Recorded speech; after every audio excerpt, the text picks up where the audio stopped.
গাড়ি লিফট বলে উঠেছি। না আপনি লিফট বলে উঠলে বলে তো হবে না, লিফট বললে উঠলে তো হবে না। গাইস অবশেষে 3 নম্বর মালটাকে পেয়ে গেছি। তো চলো আমি কেন একা সহ্য করো, তোমরাও সহ্য করো। বলে উঠলে বলে তো হবে না, লিফট বললে উঠলে তো হবে না, আমরা গরিব মানুষ, আমরা গাড়ি চালিয়ে খাই। আরে ও ড্রাইভার কাকু, কেন তুমি ওই কাকিমার কাছ থেকে টাকা চাইছো? এই কাকিমা তো তোমার কাছ থেকে তো লিফট চেয়েছিল, সে তো বলেনি যে তোমার গাড়িতে গেলে তোমাকে টাকা দেবো। কেন ওর কাছে ভাড়া চাইছো? লজ্জা করছে না তোমার? আপনাকে ভাড়া দিতে হবে।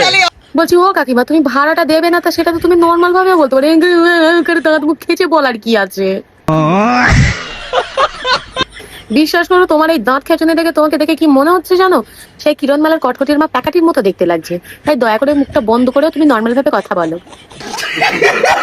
এর ফলে তোমার এই স্ক্যামবাজি ভিডিওটাতে তোমার ফেসটা একটু ভালো আসবে।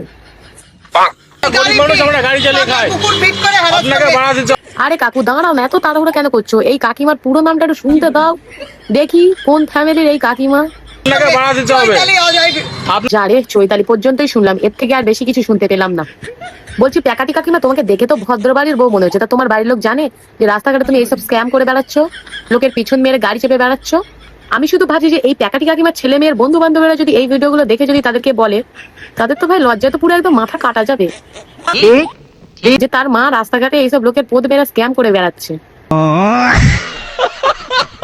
ওই হাসলে হবে না, এই যে আবার এই কাকিমা হাসে, মানে মানুষের লজ্জাটুকু হয় না? এতটা ছোট লোক কি করে হতে পারে মানুষ?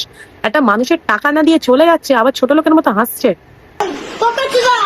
কিন্তু যাই বলো, যতই লোকের পথ মেরে গাড়ি চেপে বেড়াক না কেন, আমাদের এই কাকিমা স্টাইল আছে বেশ বটে। হেডফোনটা দেখো কেমন ঝুলিয়েছে, একদম পুরো কাজের মাসি, পুরো ম্যাথ। সে নিজেকে স্মার্ট ভেবে এটা গলায় ঝুলিয়েছে, কিন্তু তাকে তো লাগছে একদম পুরো চাকরি ম্যাক্স। আপনাকে ভাড়া দিতে হবে। সত্যি শুধু এইটা ভেবে লজ্জা করে যে আমাদের সমাজে এখনো পর্যন্ত এরকম ছোট লোক মানুষ আছে।